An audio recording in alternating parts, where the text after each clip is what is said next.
city is this in? I got to go to this restaurant. Oh, Nashville. Come visit us. Oh, I'm going to have to come down. Yeah.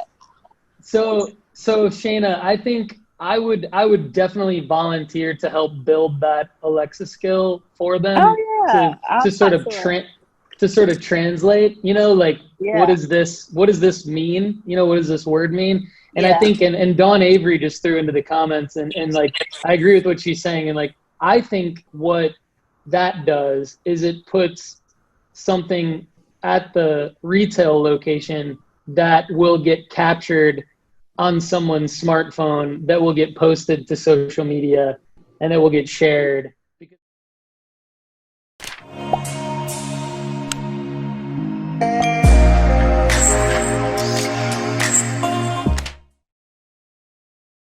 Oh, hi everybody. Hey, Hi, Shanna. how are you?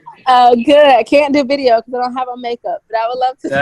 That's right. You know what? I didn't wear any makeup today either. It's okay. You know what? Both of us are like chilling on a Friday. So yeah. So we obviously, as Paul said, I think in some of the emails, we teach entrepreneurs and small business owners how to underestimate entrepreneurs, how to plan, start, and grow their own business. And so our industries are very diverse, and a lot of the things that you said I think will be helpful, but the ones I wasn't sure about how to connect the dots. So think of like hairstylists, nail artists, fashion stylists.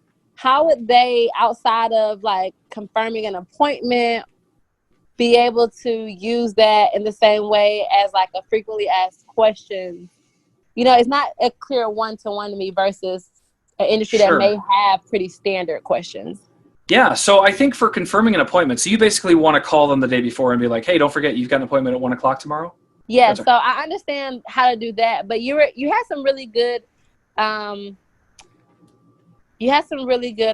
ideas about how it's just not a calendar basically, but it's really an interactive experience for like, the real estate or the lawyer and things like that. Is there a way for that to also be the case in other industries, particularly like hairstylists, nail artists, fashion stylists? Yeah, I think the catch is you're going to have a very limited set of things that you can do not being a software developer.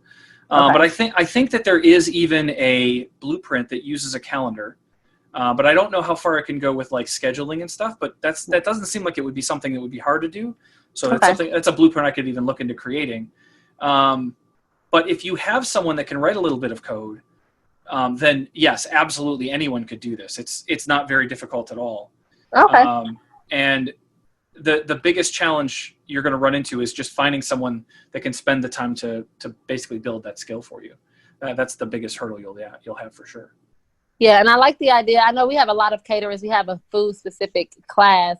And so the idea of like, if it has an allergy or, little known facts, maybe about the origin of German chocolate cake or something like that, you know, maybe a fun little tidbit as well. Yeah, no, I think that kind of stuff really adds to the experience. More than just giving me the standard answer, it has 1,200 calories. What else do you want to know? Like being able to say it's 1,200 calories. And actually, if you didn't know this, German chocolate cake comes from Austria, actually, or whatever. That'd be kind of an interesting fact. Yeah, I don't think. And how do you guys?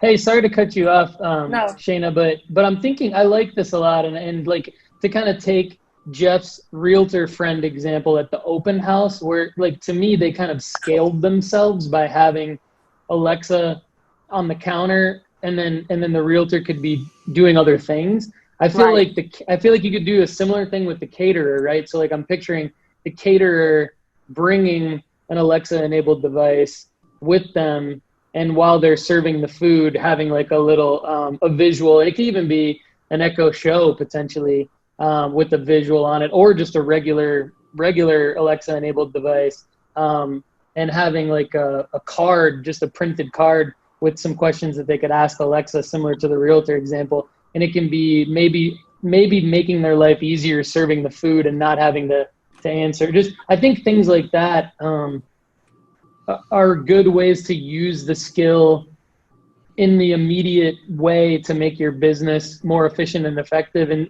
I think part of the issue that small business owners have is like, well, who's going to use it? Who's going to discover it? How is it going to help me? And I think so that's actually what I'm thinking. What do you guys think about that? Like, do you think that would make sense? Yeah, that makes total sense to me. Yeah, I think, and for example, one of our graduates has a brick and mortar restaurant, and it's called Coneheads, and it's a chicken and waffles, but the waffles actually in a waffle cone, and has a lot of unique names. Like he'll call toppings caps. It's a like an urban vibe, really like a hip hop vibe. And so it'll be kind of cool if he can actually explain, like, these are your options for caps. This is your options for a cap is a side. It's a, a colloquial term for whatever. Yeah. And maybe even talking about his inspiration behind the location, because it's a super cool location. But if you're not a part of the culture of hip hop, you may not understand the lingo. Sure. Versus when I go in, it makes intuitive sense because it's a part of my upbringing. So that may be a cool way for him to use it. I love that idea. What city is this in? I got to go to this restaurant. Oh, Nashville. Come visit us. Oh, I'm going to have to come down. Yeah. So Shayna, I think I would definitely volunteer to help build that Alexa skill for them. Oh, yeah. To sort of translate, like, Yeah. what does this mean? What does this word mean? And Yeah. I think, and Dawn Avery just threw into the comments, and like, I agree with what she's saying. And like, I think what that does is it puts something at the retail location that will get captured on someone's smartphone, that will get posted to social media, and it will get shared, because it's a unique customer experience that you just don't see every day. And so I think that's a great idea by you. Oh, thanks. That's fine. And Don said they do it with dry cleaners, so that sounds like a really good idea. Yeah. Yeah, like I said, I think that this applies to almost any small business. You just have to think about how can you make that experience real for your customers, and what makes sense. Dry cleaning is a good example. When are my clothes going to be ready? Right? Like, that's a simple thing that they have the data someplace.